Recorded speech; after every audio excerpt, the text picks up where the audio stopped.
Europe 1, la France bouge. La pépite. Cet entrepreneur, c'est vous, Anaïs Garnier. Vous avez 25 ans, c'est ça ? C'est ça. Parcours atypique, mais très riche. Vous êtes né à Taïwan, vous avez vécu en Chine, vous avez étudié au lycée français de Shanghai. Ensuite, direction les Pays-Bas. Vous passez un bachelor en gestion hôtelière. C'est ça. Et ensuite, vous venez en France pour suivre un master à Lille, à l'EDEC. Donc, vous faites des stages dans le luxe, dans l'hôtellerie. Mais malgré tout cela, vous avez toujours gardé intacte votre passion. Votre passion, c'est l'écriture.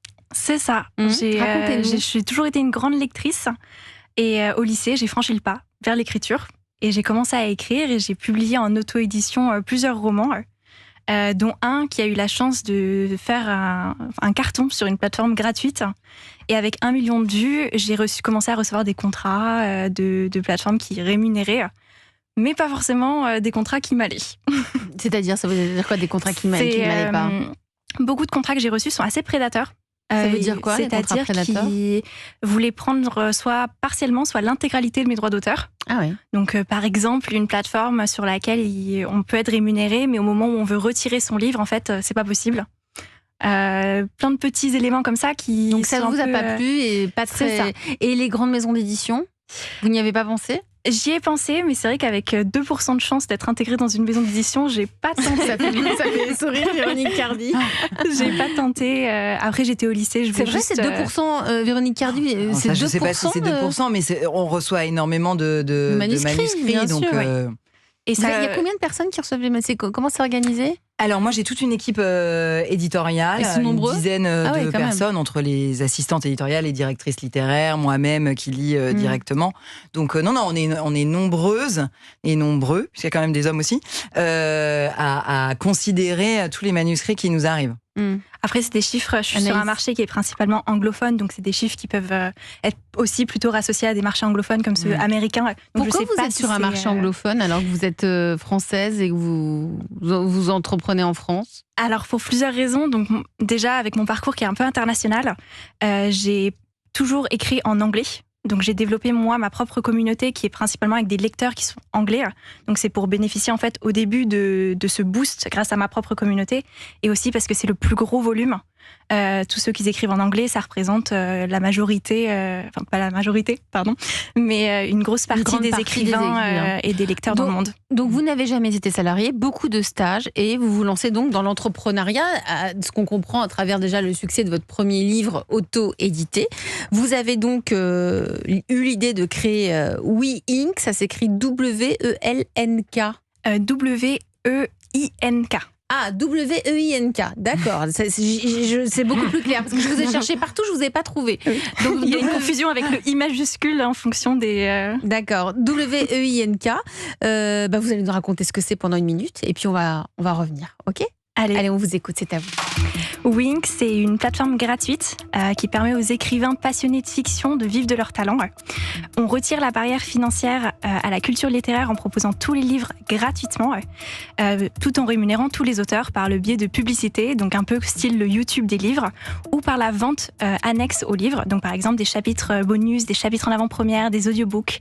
Tout ce qu'il faut faire, c'est télécharger l'application, s'inscrire, et ensuite on peut lire gratuitement, et pour ceux qui le souhaitent, publier son livre et commencer à être rémunéré. Dans un deuxième temps, un auteur auto-édité doit tout gérer lui-même, le marketing, l'édition, la distribution. Donc pour les aider, on construit un réseau de freelance pour compléter leurs compétences et ainsi maximiser leurs revenus et leur nombre de vues.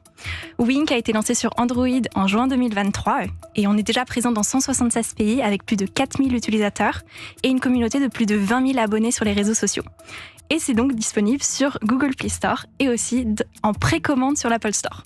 Merci pour votre pitch. Merci Anaïs Garnier, fondatrice de We Inc. W-E, une majuscule pour le I-N-K.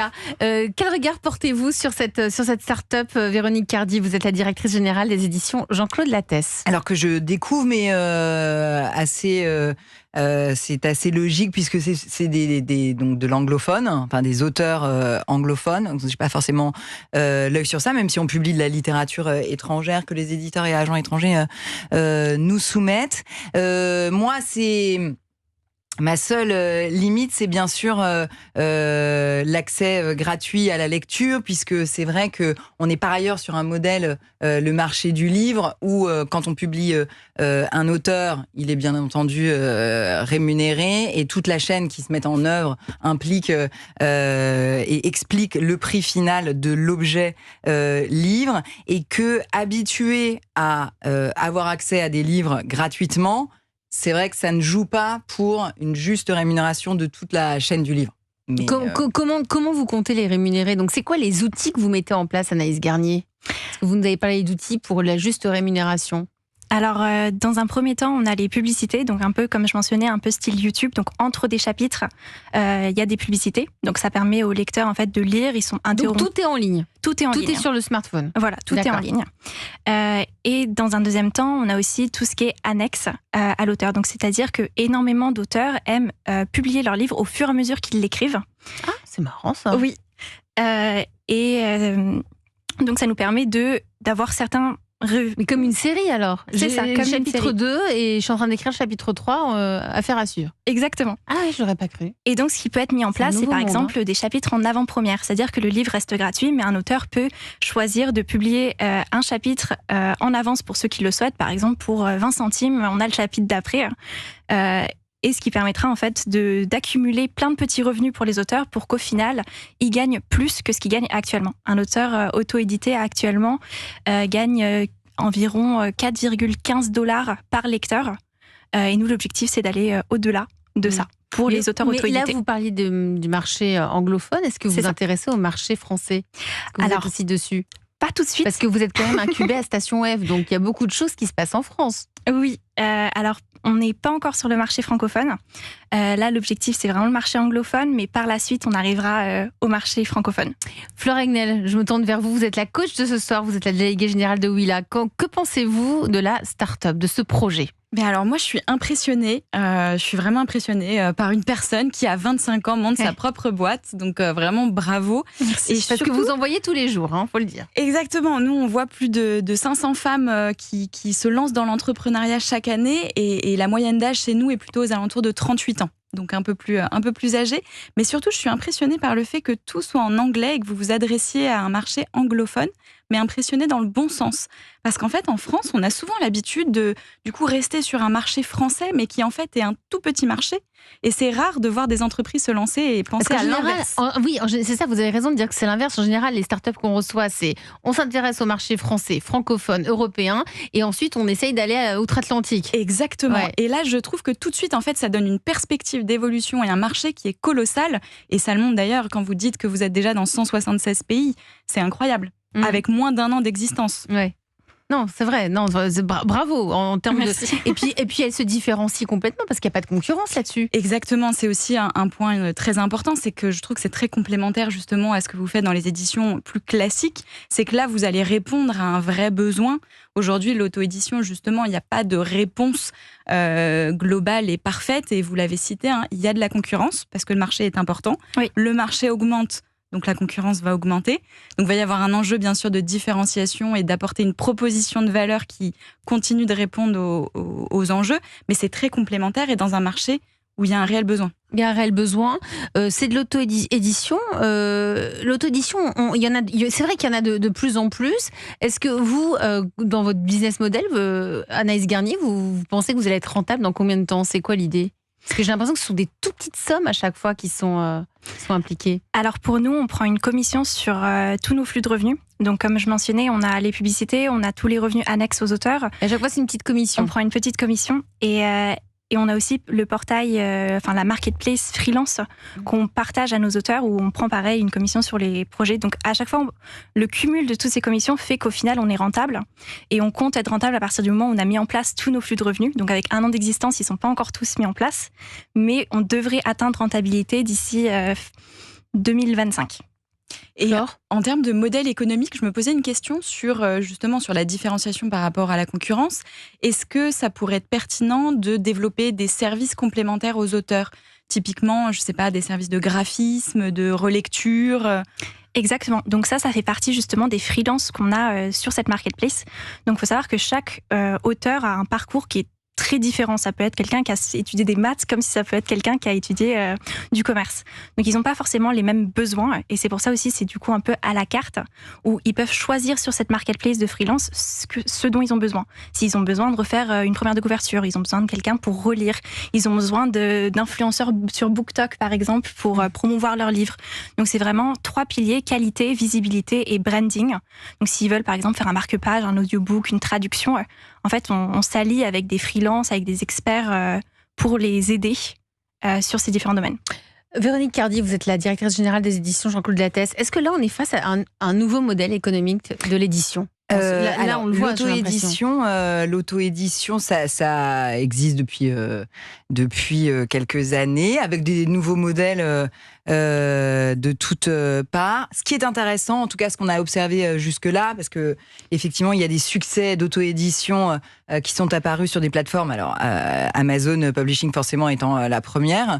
Moi, ce que j'ai observé, c'est que c'est par ailleurs des auteurs qui, n'ayant pas forcément les codes, justement, ce que vous disiez, 2% des manuscrits qui sont acceptés de l'édition traditionnelle, ça leur permet une visibilité et qu'ensuite, il y a souvent des relais vers les maisons d'édition traditionnelles. Je pense à des succès colossaux comme ceux d'Aurélie Vallogne, qui avait publié en auto-édition Un mémé dans les orties, et qui, depuis, est une romancière majeure. Ouais. Et avec cette, quand même, pour les auteurs, l'envie de avoir son livre papier dans une librairie que sa grand-mère peut acheter, que son ami voit dans un relais, etc. Donc c'est complémentaire. Mais ce qui est auto-édité n'arrive pas.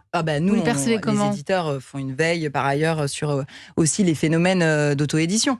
Donc vous regardez ça d'un œil curieux, inquiet, en disant qu'il y a une complémentarité à créer. Moi, c'est juste l'accès gratuit à la lecture qui est mon sujet. Mais ensuite, sur les aspirants écrivains, il y a des relais avec l'édition traditionnelle réguliers déjà. Là, utiliser le numérique pour terminer, clore un chapitre. Ouais, mais alors c'était totalement le principe de Wattpad qui a créé ces nouveaux, les Anatodes. Je crois d'ailleurs Sarah Rivens également qui a l'auteur de Captive, qui écrivait sur Wattpad avec ce principe qui est effectivement assez exaltant pour la communauté, c'est-à-dire on lit le chapitre en même temps que l'auteur l'écrit. Dans le cas, moi je me souviens dans le cas de Anatole, qui était l'autrice de cette série After, avec des commentaires à la fin de chaque chapitre qui influençaient l'écriture même de la série. Donc, je veux dire, moi c'est souvent ça fait partie pour les auteurs notre univers. De votre univers. Ouais. Allez, on va faire une petite pause en musique sur Europe 1. Vous restez toutes autour de la table de la France Bouge. On va écouter Joseph Kamel et Julien Doré. Beau. Europe 1, la France bouge. Elisabeth Assayag. Elle bouge et elle lit cette France ce soir sur Europe 1. Nous sommes ensemble jusqu'à 21h. Nous sommes dans les maisons d'édition de livres. Pourquoi ce soir ? Parce qu'à partir de demain aura lieu le Festival du Livre de Paris. Nous sommes avec Véronique Cardy, directrice générale des éditions Jean-Claude Lattès. Ce Festival du Livre, c'est le salon du livre qu'on avait il y a quelques années. C'est totalement le salon du livre il y a quelques années, mais qui a déjà déménagé de la porte de Versailles au Grand Palais éphémère. Donc, mais oui, le Grand Palais éphémère. Au Grand Palais. Mais pourquoi ils ont changé de nom comme ça parce que de changer de nom, alors ça j'en ai aucune idée. Non, mais parce que moi j'étais habituée au salon du livre, donc j'ai regardé 4 fois. Vous pouvez toujours le dire, Elisabeth. Un salon du livre, c'est une institution ce salon du livre. C'est une grande fête du livre. Et c'est vrai qu'il y a plein de salons tous les week-ends. Il y a un salon dans différentes régions de France, et là c'est la grande fête du livre à Paris. Nous on réserve même des avant-premières, des livres qu'on sort en avant-première. Ce week-end et qui sortiront ensuite dans les librairies. Oui, parce qu'il a lieu pendant 3 jours au Grand Palais éphémère à Paris. Donc Ovidie notamment qui sort un nouveau texte génial dans notre collection bestiale qui s'appelle Assise debout couchée, où elle analyse justement, elle qui a toujours été entourée par des chiens, elle analyse comment les chiens sont certes les meilleurs amis de l'homme, mais aussi les derniers remparts contre les violences faites aux femmes. Donc un livre à la fois très intime, puisque ayant elle un amour canin et des des deuils Très qu'Anna aussi développé. qu'elle raconte dans ce texte avec beaucoup d'humour et de poésie. Et puis voilà, une Donc ce dimension livre, par plus exemple, vous essai. allez le Donc, sortir et vous allez il le sera lancer pendant ces 3 jours. Disponible dès demain, grande rencontre avec Cédric Sapin-Dufour au Festival du Livre de Paris. J'ai l'impression de faire la pub.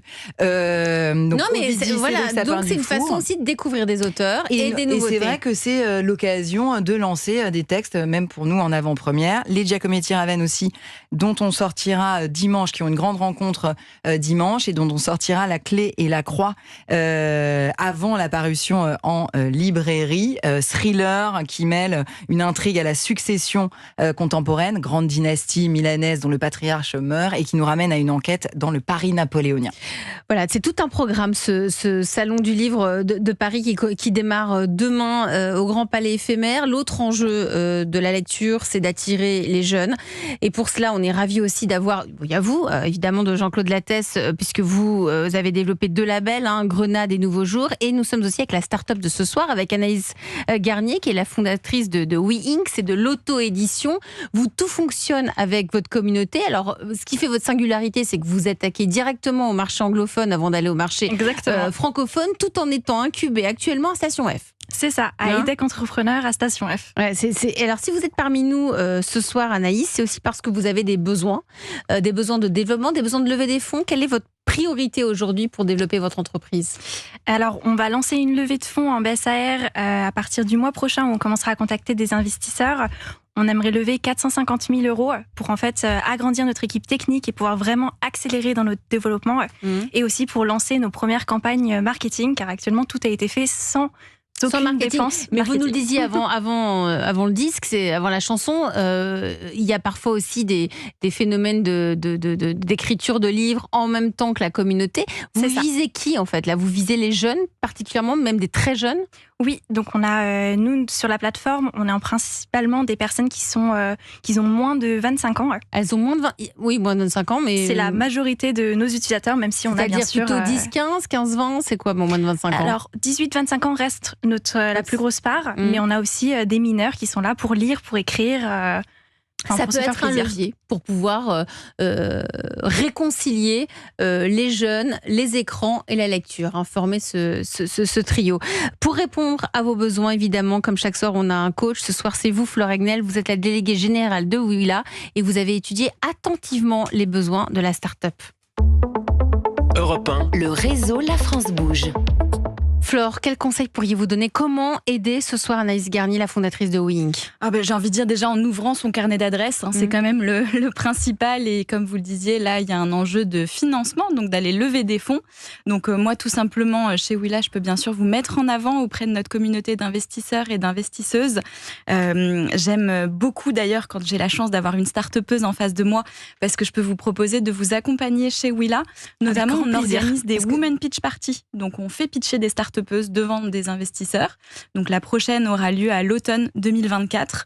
Donc ce qui pourrait rentrer dans la feuille de route de financement. Absolument. Et puis après, je pense qu'il y a un enjeu de encore une fois, travailler la proposition de valeur et de comment trouver les différents modèles de revenus. Comment trouver d'un côté les auteurs et les utilisateurs qui, derrière, doivent devenir des clients pour construire une entreprise rentable et pérenne. Voilà, vous prenez les cartes, vous donnez rendez-vous et nous, on va suivre cela attentivement.